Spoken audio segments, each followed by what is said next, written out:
Saudara KPU resmi menetapkan 3 pasangan Capres-Cawapres yang artinya pertarungan Pilpres sudah akan sedikit lagi dimulai. Kemudian juga malam ini akan dilakukan pengundian nomor urut. Nah, kampanye narasi negatif ini diprediksi bakal ramai hingga akhir kampanye nanti. Lalu masih efektifkah tarung ide gagasan untuk pemilih kita? Kita bahas bersama Wakil Komandan Komunikasi TKN dari PSI, ada Mbak Sheryl Tanzil. Mbak Sheryl, Ya, selamat halo. sore. Panggilnya siapa? Ir ya? Ir boleh. Iya, oke. Kemudian juga ada melalui sambungan virtual, ada pakar komunikasi politik sekaligus Direktur Eksekutif Political Literacy Institute, ada Gun-Gun Herianto. Mas Gun-Gun, selamat sore. Terima kasih sudah bergabung. Saya langsung ke Mbak Sheryl dulu. Mbak Sheryl, masih tersandra isu-isu yang tadi kita sudah dengar nggak? Soal MK-MK, kemudian soal adanya dugaan-dugaan kecurangan dan lain-lain di TKN. Kenapa bahasanya tersandera ya? Dari kami jelas tim kami solid dan kami sangat optimis. Hari ini kita bergembira ria. Ya. Kita mau menyambut pengambilan nomor urut yang mana ya mau 1, 2, 3 semuanya angka baik Sama ya? buat pasangan kita. Karena kita optimis bahwa 1 putaran. Optimis 1 putaran, kok bisa Mbak?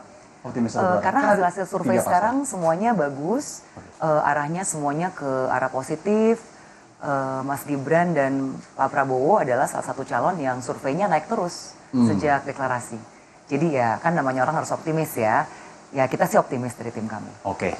Kalau Mas Gun-Gun, Mas, kalau narasi hingga beberapa waktu ke belakang ini masih ada narasi-narasi negatif yang kemudian memang kalau tadi kita lihat kubu dari Ganjar, kemudian kubu dari Amin ini menilai ada seperti 2 poin yang sama lah begitu. Kemudian Bang Doli seperti menetralisir bahwa kalau kecurangan atau narasi-narasi negatif ini jangan kemudian disudutkan kepada satu pasangan saja.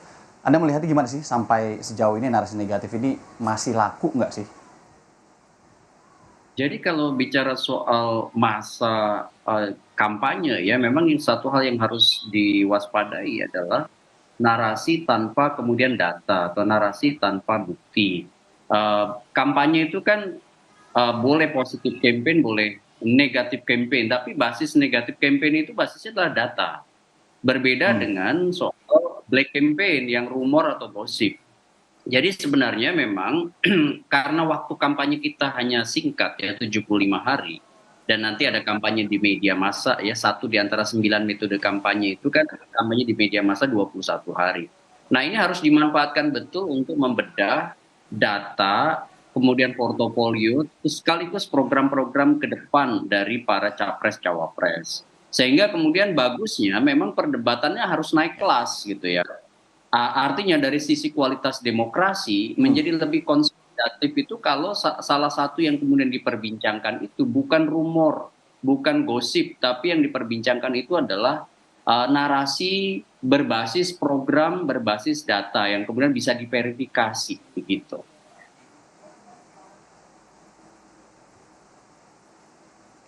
Black campaign sejauh ini Anda melihatnya gimana, Mbak Sheryl? Saya setuju sekali ya dengan pengamat tadi Mas Gun-Gun bahwa berdasarkan data.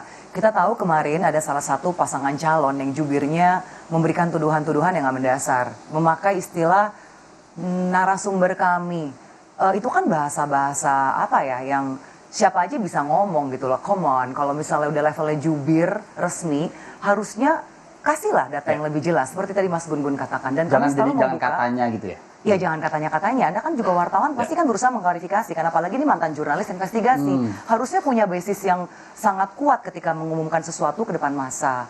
Dan Mas Gibran sendiri udah bilang, silahkan aja, kalau memang ada yang merasa ada kecurangan, ada kan kita tuduhannya katanya kita mengerahkan ASN, mengurahkan aparat apa itulah bla bla Ini bla. pasti karena hubungan Mas Gibran ya? Maksudnya gini loh, Mas Gibran selalu bilang apa? Silahkan datang ke Bawaslu, bawa bukti-buktinya. Bawaslu kan terbuka, masyarakat juga bisa ikut melaporkan kan. Nah, dan saya rasa Bawaslu itu independen dan pasti akan menindak kalau memang ada kecurangan. Dan kita harus lihat ya, kalau misalnya tuduhan kecurangan, saat ini salah satu pasangan calon itu yang mempunyai, dia adalah koalisinya juga, partainya itu didukung dengan menteri-menteri incumbent yang paling banyak jumlahnya di antara partai lain.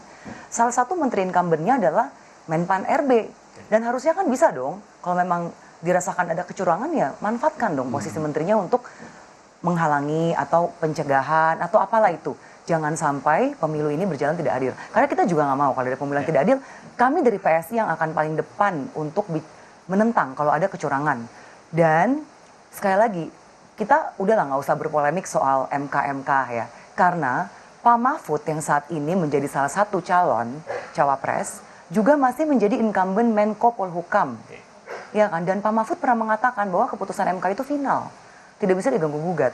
Dan kalau memang ada kecurangan, Pak Menteri Menko Polhukam seharusnya kan jangan bikin statement aja yang lalu Jangan membuat noise. jadi bancakan politik ya. Nah, silakan mengerahkan Menko Polhukam dan jajarannya, silakan mengerahkan jajarannya untuk yang menyelidiki kalau memang ada kecurangan. Intinya TKN, Pak Yes, Prabowo, dan begini, Mas Gibran, hari terbuka lah kalau ada ini kecurangan, silakan dua gitu. hari ini udah ramai banget sosmed. Oke. Kita juga dapat bahkan PDF perjanjian MOU antara seorang kepala daerah yang diminta untuk memenangkan pasangan tertentu 60% plus 1. Mungkin kamu juga udah dapat ya. Itu pun kita di TKN kita nggak mau mainkan karena apa? Ini PDF siapa aja juga bisa bikin.